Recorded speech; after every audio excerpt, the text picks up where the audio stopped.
Yo, Houston, Texas, we're back. Episode 3. I have with me my homegirl, Jala. Jala, before the episode starts, you got anything you want to say? What's up? How's everybody doing? Okay, we're going to get into it. We're going to get with the shits in a second. Y'all, let's get into the show. Jeremiah 29:11 says, "For I know the plans I have for you, declares the Lord. Plans to prosper you and not to harm you. Plans to give you hope and a future." Dear John, the iconic legend Quincy Jones said, "To know where you came from makes it easier for you to get where you're going." Sean Diddy Combs said, "Everyone has challenges and lessons to learn. We wouldn't be who we are without them." If 2018 and the last 6 years taught you something, it's that anything is attainable with the right focus and determination. Continue to build. Continue to promote your vision. Continue to inspire creativity and make more creatives. In closing, Nas said, "No idea is original. There's nothing new under the sun. It's never what you do, but how it's done. The first chapter of your vision's movements is done. However, you're still a visionary. Peace and blessings. John Ross."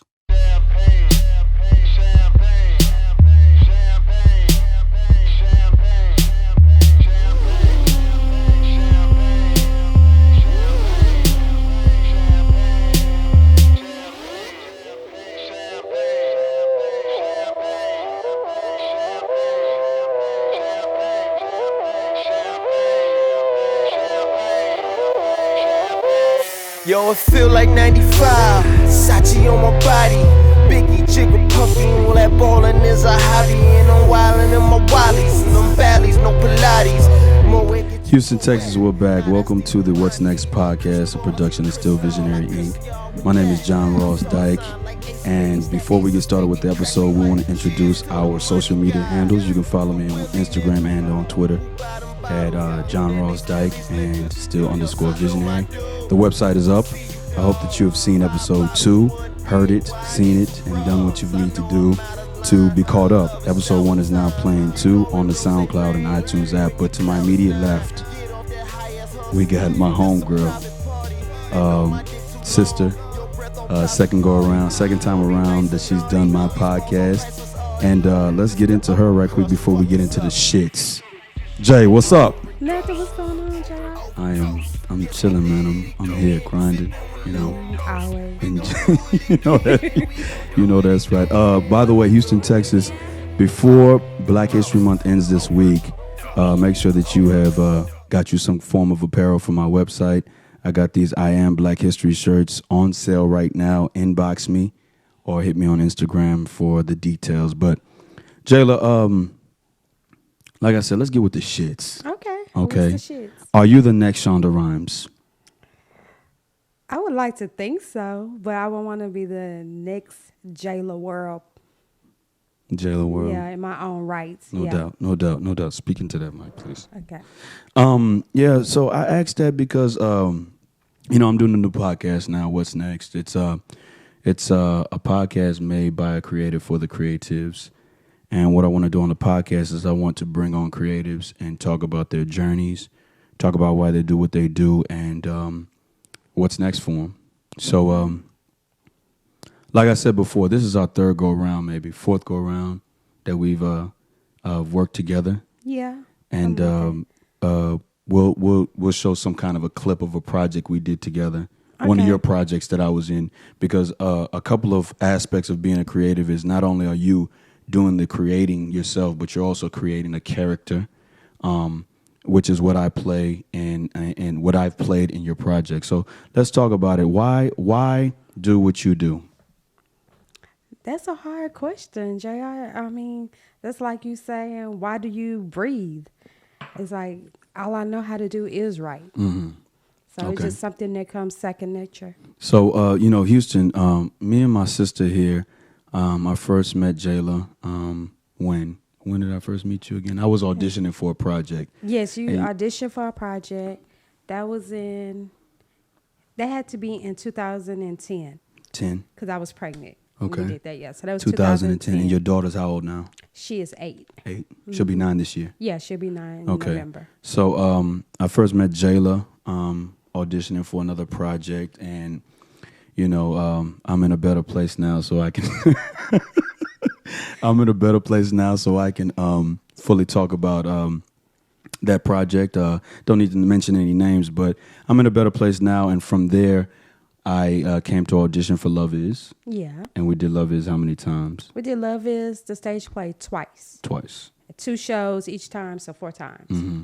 And even in that, after we had done the play, I was thinking, what's next then? You know what I'm saying? What's next for me? What's next for just my career? And then you came out with the movie, and I was overly excited because at the time, in the old company, I think we had started doing whatever we were doing at the time, like a short film or a web series. Mm-hmm. And then when you said that you were going to make the play a movie, I was like, man, thank God, it's time. Excited, yeah. I was excited. So, Houston, Texas. When are we going to do Forever Yours? We're doing Forever Yours, April the 13th. April the 13th. Mm-hmm. Okay. So make sure this is the first time. Well, I've already said it on Facebook. I didn't really give a name, but I said that I was going to be in another play on Facebook. And I said, I meant to tell you this at rehearsals the other day. I said, who's coming? And people already started, count me in. I saw that. I was like, oh, here we go. Because, you already know, man. I gets to it, man. But talk to us about why Forever Yours and how that came about being. Well, Forever Yours is about a group of friends who get together for a wedding, and all these secrets start coming out. So it's a play that kind of covers every topic you could think of, from sexuality to domestic violence to sexual assault and just self-awareness and self-love. The thing I've found interesting about you and actually quite inspirational is that your stature is small, but when you write, you come to life. Like I don't know where being a creative, you get all of these, let's just say, intuitions, these ideas.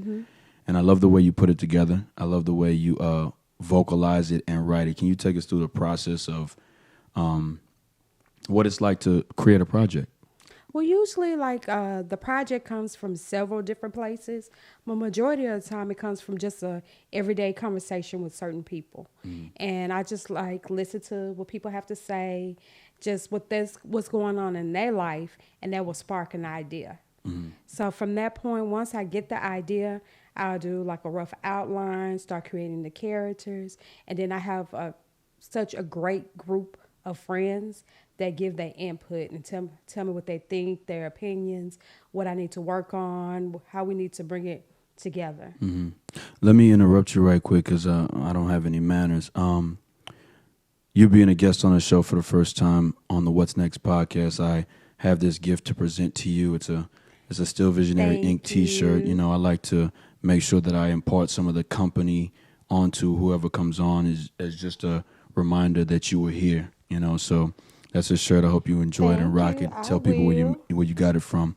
Ladies and gentlemen, today is February the 24th, and we have 310 days left in the 2019 year. And pardon me. And Jala, like I said on the first episode and the second episode, I started that timeline to myself to be able to keep account of my goals and what I wanted to attain. And so moving from the 2018 year to the 2019 year, I realized that monetarily, even though I wasn't where I wanted to be monetarily, the creation and the idea of Still Visionary Inc. was the goal that came about in those 365 days.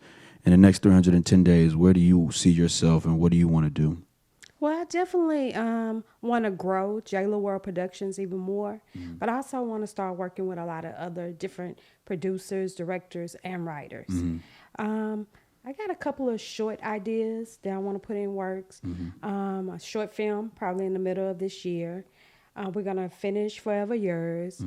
And I also am working on a love story with a gentleman, and we're trying to have that done probably towards the end of the year also. Okay. Any idea, any thoughts to put Forever Yours to make it a film? Yeah, I definitely want to do that. Okay. And that will probably be in 2020. Okay. Okay, so I'm a writer, right? And I'm this is a hypothetical situation. I'm a writer, and just being a fly on the wall around you and your production company, and just being privy to the inside, well, more so with the Love Is project, and a lot less with Pipe Dreams. What advice would you give to like an up and coming writer? Not to say that we've made it to the point where we can give advice, but somebody who maybe is in their 20s and they want to write and they want to just make their creation come to life. What advice would you give them? You got to have a strong work ethic. Mm-hmm. It takes more than just a talent. Mm-hmm. And got to believe in yourself. Surround yourself with positive people that also believe in your vision. You got to have a team. Yeah, you got to have a team. Would you say that was there ever a time period where you didn't have a team and it was a struggle to get things done, or have you over the years just been more apt to get in a team and seeing that a team is more effective for you to be able to get to the next level? I've been really blessed because right from the beginning when we created Jala World, I had a team. And throughout the years, I've just added more members to the team. But I've always had Vincent Johnson and Courtney Durden to my team. So they really helped me out a lot. Yeah. How would you describe your relationship? They're like one of my best friends. So they're like brothers and sisters. So we have a really good relationship. We're very honest with each other. Sometimes a little too honest. Yeah. But we respect each other' vision. So we're in Love Is, right? And I hate to keep jumping back. No, I'm sorry. Yeah, we're in Love Is, and I hate to keep jumping back and forth, but you did Karma first. Yes. Then you did Love Is. Yes. Was there a project in between Love Is and Forever Yours, or Forever Yours was your third stage play? Forever Yours was the third stage play. And then after Forever Yours, we did Pipe Dreams, the movie. So we've done 3 plays and 2 movies. Okay, so let's really say that that's 4 projects because Love Is was just an extension of the stage play Love Is. So of the 4 projects, what female character best describes you in, modern day 2009 as of February 24th, 2019, when you look back in hindsight? Because you've written them all. What character would you say that's me in a nutshell? I would say it would have to be, to be honest, it would have to be the character Vaughn from Pipe Dreams. Okay. Because that truly was me. Me and Vaughn had the exact same belief system. Okay. Same personality. The only thing, she was a singer, and I have a singer's heart. Okay. I just don't have the voice, but I have the heart. So what's a singer's heart? You want to sing, but you just can't do it. Okay, so Houston, Texas, we're gonna take this brief break to look at the character Vaughn in Pipe Dreams, and we'll be right back. You're listening and watching the What's Next podcast. This is episode 3, Forever Yours. Peace and blessings. Why were you so rude to me in the beginning? Because what?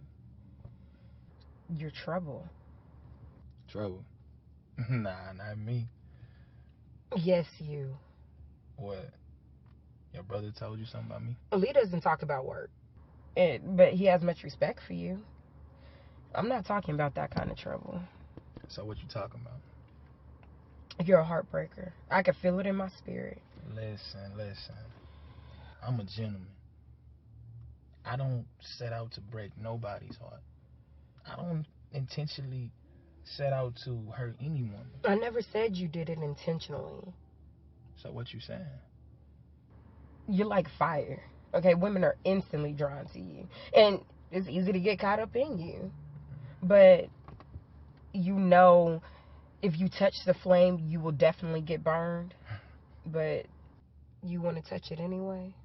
So, round of applause, man. Round of applause for that, man. Ladies and gentlemen, that was a scene from the movie Pipe Dreams. It screened last year. Yes. It screened last year. That was just to speak a little bit about myself, that was my second full-length film with Jala World Productions, and I played an A&R A&R type. Yes. I played an A&R type. Donovan. Wells. Yeah. Donovan Wells. I Yeah. played an A&R type guy that was scouting. What was Nico's name in that project? Legacy. I was scouting Legacy. I got a hold of his tape, and I found him and wanted to sign him to Cold Stone Records. See, you remember the name, yeah. So, so throughout the course period of this episode, Houston, Texas, we're going to show you clips from Jala World Productions. The next clip we'll be showing you in a little bit before we get into it is a scene from Love Is that I was actually privy to be in. Your favorite scene? I do, because I just felt like in that scene I had grown throughout that film. Like the conversation we were having a while back, I was doing too much when we were recording Love Is. You know what I'm saying? Not necessarily in terms of projects, just in terms of hats. Yeah. Instead of like just focusing strictly on the craft of acting, I was more like, okay, I want to make sure that my best angle is taken. I want to make sure that they have me in frame. It was like the conversation we were having, but towards the end, I kind of settled into it. Like, you know what I'm saying? That role is kind of the story of my life when it comes to relationships. How not necessarily on the infidelity portion of it, but just not being able to make it work because of something. Yeah. And now the love is of my life is my wife. Aww. What up, baby? Black Love. So talk to us about Love Is, because the reason why I want to talk about Love is that name is a very not necessarily unique name, but the name ended up being on a major network. Yeah. So I kind of felt a certain way for our hard work. You know what I mean? When I saw that and saw the reception of it, but baby steps. That's why I started with the shits. Mm-hmm. Are you the next Sean Ryan? But talk to us about Love Is and how that was pertinent to you. Love Is was like that's my baby project. Okay. My first, I feel like, even though we had already did Karma, I felt like with Love Is, it was just more of us in that project. Yeah. It's a story about a group of friends, as usual, and just all the things they're going through in relationships. Yeah. And just the ups and downs of being in love and out of love, and just the timing of love. Yeah. So when they did the show, it was two totally different concepts, but it did kind of like, I had all these calls. Is that us? Is that us? No, that's not us. No, I wish, but it's not us. Yeah. But it was actually a really, really good show. Yeah. Yeah. The thing I loved about Love Is that it was, you watch the love stories of individuals, and even though it could have been different from other love stories, as in like with your Love Jones, they eventually work it out. Yeah. I love the fact that we eventually worked it out in the episode, and you don't need to see any more. It's just that we worked it out, and it left open interpretation for another project to come. But I love that fact that it stayed true to the whole love aspect. Love can heal all things, and love is just the answer. If you both have love, you can work it out. Yeah. Talk to me about what character you feel that you resembled in Love Is. You said Vaughn and Pipe Dreams. Vaughn and Pipe Dreams. Love Is. So Love Is, I would say Drew. Drew. Mm-hmm. And Drew, Drew was Nisha. Yeah, okay. Nisha's character, with Ruby's character. Ruby's character. Yeah, she Lord forgive me. name. Yeah, Ruby's Lord forgive me, Ruby. My bad. Peace and blessings to you. But yeah. Drew. So I would say Drew because Drew is the good girl that sometimes always finds the heartache. So I could kind of relate to that just from personal relationships. So I would say definitely her character. Okay. Before we get off into that clip, what song's on your mind right now? Right now, I love her. Okay. She has a song called My Song. It's beautiful. It's a beautiful song. That's all I can say. It's a beautiful song. And anything else? I love LMA. All of LMA. Yeah. Yeah, right now I'm still trying to get tickets to the concert, but they sold out. And I would say a song on my mind right now would be, of course, from the greatest rapper alive, Nas. And I'm going to go with Undying Love. Okay. I'm Undying You Love. love some Yeah, Nas. you already know that. So, Houston, Texas, let's get into that clip.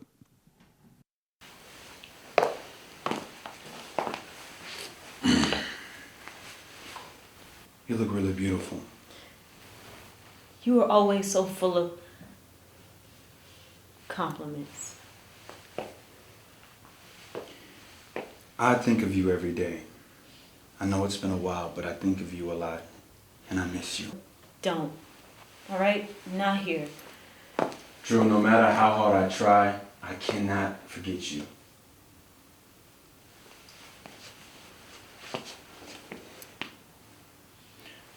Watching Jaden Keith today makes me realize that anything's possible.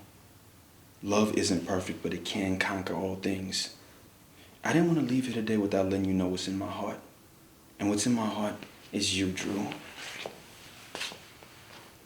I have a passion for you. You're my passion. And you once said that you should always have a passion for something you claim to love. Well, I love you. I'm in love with you. Love? How could you possibly love me? What do you know about love? What is love to you, Malik? Love is everything. It's everything you needed to be. You're what I need and more, and I believe that with everything in me. And how do I know you won't cheat on me again? Drew, you said that a man that can't explain his actions is doomed to make the same mistakes. Well, I won't make the same mistakes again. I cheated on you because I was afraid. I was afraid of what I was feeling. I was afraid to truly put everything on the line and invest in you, in us. With you, it was all or nothing. I mean, I always knew Kennedy wasn't the one for me, but she was what I was used to. I didn't have to invest in her emotionally. I knew what to expect. There were no surprises. Yes, she hurt my feelings, and yes, she bruised my ego, but you had the feeling. Drew, you had the power to break my heart. And I didn't think I could handle that. But I want a chance now because I would rather be afraid than to not be with you. Malik, I don't... Drew, please. Stop thinking with your head and listen to your heart. What is your heart saying? All common sense says to walk away. But my heart won't let me. I love you too, Malik, but is love really enough? To start.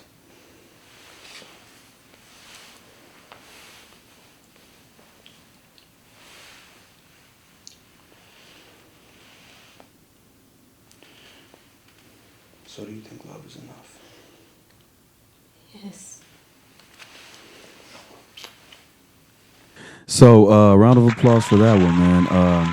I know, ladies and gentlemen, for those of you listening to the episode on SoundCloud and on the podcast app on the iPhone, you're going to have to watch that scene. I think that if the movie, is it in Redbox like you said it was going to be? Or We're still doing the paperwork with Okay. Love Is. It's like forever. And then once the TV show came out. yeah, it pushed it back. It pushed it back. Yeah, because of the name. Yeah. So they had to make sure we had all the clearance. Everything was going to be okay with that. So just a little information about Love Is. I was going, and I want to be careful how I talk about mental illness in this Okay. is portion. I wouldn't say that I was fully blown, but I was going, for a black man. Mm-hmm. When we start losing our hair, Yeah. it kind of is just like, that's the beginning of the, the downslide. Like that's officially you're getting older. Okay. Not knowing that sometimes it just could be your genes. I mean, you could be in the best health. It just is in your genes to lose your hair. So I was losing my hair around that time period. And Oh, you was? yeah, my hair started to recede a little bit. Oh, and so I okay. figured, because that was at the time I was with the ensemble, so I figured that I would just grow it out. Mm-hmm. And before the movie came, I grew it out, and it locked by itself a little bit. I remember that. And then I cut it, and I had a woman twist it for me. Mm-hmm. So I say that to say this: that scene my mother was like, man, that was a great scene. But my mother was like, it's a great scene because I had cut my hair. Because she couldn't stand my hair. Yeah. And I had cut my hair, and I remember telling Ruby, I was like, yo, whenever there's intimacy involved in projects, I always run it by my wife, then girlfriend, significant other, love of my life. And I was like, yo, I know you coming to the show. I know you coming to the screening, the premiere, whatever. But I'm going to kiss her in the project. Mm-hmm. So I just want to run that by you so you're not caught off guard and yada, yada, yada. So I ran that by her. But I remember telling Ruby when we were having conversations, because when we had rehearsals, there was one rehearsal, man. I remember coming back from that rehearsal talking to kids, and I was like, man, yo, this rehearsal was intense. Yeah. It was an intense rehearsal, man. It was an intense rehearsal. But I remember telling Ruby, just let me run the scene. Let me just take control. Because, that scene, I know that even when I watch it to this day in the car. You are insane. when I not just that scene, just when I watched the whole movie in the car. There was a part in the scene where I kind of like choked up on my words. But I pushed through with it. Yeah. And I was just appreciative of that moment and just of that scene, because I think it showed, like, I think it brought me out. Like, it was my homecoming. Like, yeah. I was just your like. Scene, your spotlight scene. And we, from the beginning of that scene to the end of the movie, we were all over the place. It was enjoyment. Keith and it was Keith, right? That Ian played? Keith and Jade. And Jade were getting married. And by the way, the character that played Vaughn in Pipe Dreams was Ashley Neodorized Thomas, Young, who played Jade in Love Is. So Virgos, Virgos. Where was I? So it just allowed me to just bring the whole character to life. And I think that in that moment, I just was like, man, a couple of emotions, the conclusion of the show, the movie rather, getting my girl back in scene. Yeah. And just, just seeing hard work, just be wrapped up, man. And it was just, I just really love the scene. Not necessarily because I was in it. I think they have a big portion to do with it, though. Yeah, not necessarily. That's 70% of it. Yeah, not necessarily because I was in it, but for the simple fact that, man, I remember driving buses at the time, delivering pizza everything at the time. I remember kids was in nursing school at the time, and the conclusion of that film was like, all right, man, well, shit, this is what actors go through, and now it's back to the real world. Yeah. You know what I'm saying? So if you could do Love Is Over, would you do it over? No, I like it the way it is. I think it's a very good project. We did the best we could do with it. We gave it 110%. Yeah. So no. Yeah. I like, I showed this, like, sometimes as an educator, and this is just a tangent, I showed that scene in my phone to some of my kids, and one little smart aleck was like, "That film looks cheap," and I was like, I catch myself like, "Yo, all right, John, you got to relax." This is what I said to myself. I was like, "All right, just watch the scene, because sometimes you need something to persuade the kids to work." So I just showed them that, and everybody's eyes were open, and Mr. Dike he's an actor. Oh, Mr. Dike, is that your wife? And I was like, nah. But what I like to do on the podcast, before I do that, right? And this is a quote that I love this quote in music. It's more success to you even if you wish me the opposite. Nas said that in on the same album that Undying Love was on. More success to you even if you wish me the opposite. But a part of the podcast is, I'm sorry. Before we conclude the episode, let's talk about where Forever Yours people can purchase tickets and everything like that. Well, the show is set for April the 13th. That is a Saturday. Saturday. Okay. Okay, and we're going to start promotions the second week in March. Okay. And you will be able to go to jalaworld.com Okay. for the tickets. And all of that will be in the credits on either SoundCloud or on YouTube. So I'll write all of that in the credits. So what I like to do on the podcast is the podcast came from the idea of, as a creative, you have an idea, right? Mm-hmm. And you foster that idea. And once that idea is ready to be launched, for me, the way my mind works is I'm always thinking of the next step. Mm-hmm. And not necessarily the next step in that project because it's completed, but what's next? Okay. So I like to pose that question to all my creatives, especially the ones that come on the episode. What's next for you? The next thing is just to keep growing. Keep growing and grinding. Yeah. So the next project is, of course, the Forever Yours. And then after that, it's a short film. Okay. So just keep growing and grinding. Keep growing and grinding. I like that. Houston, Texas, man. It's our time. Peace and blessings.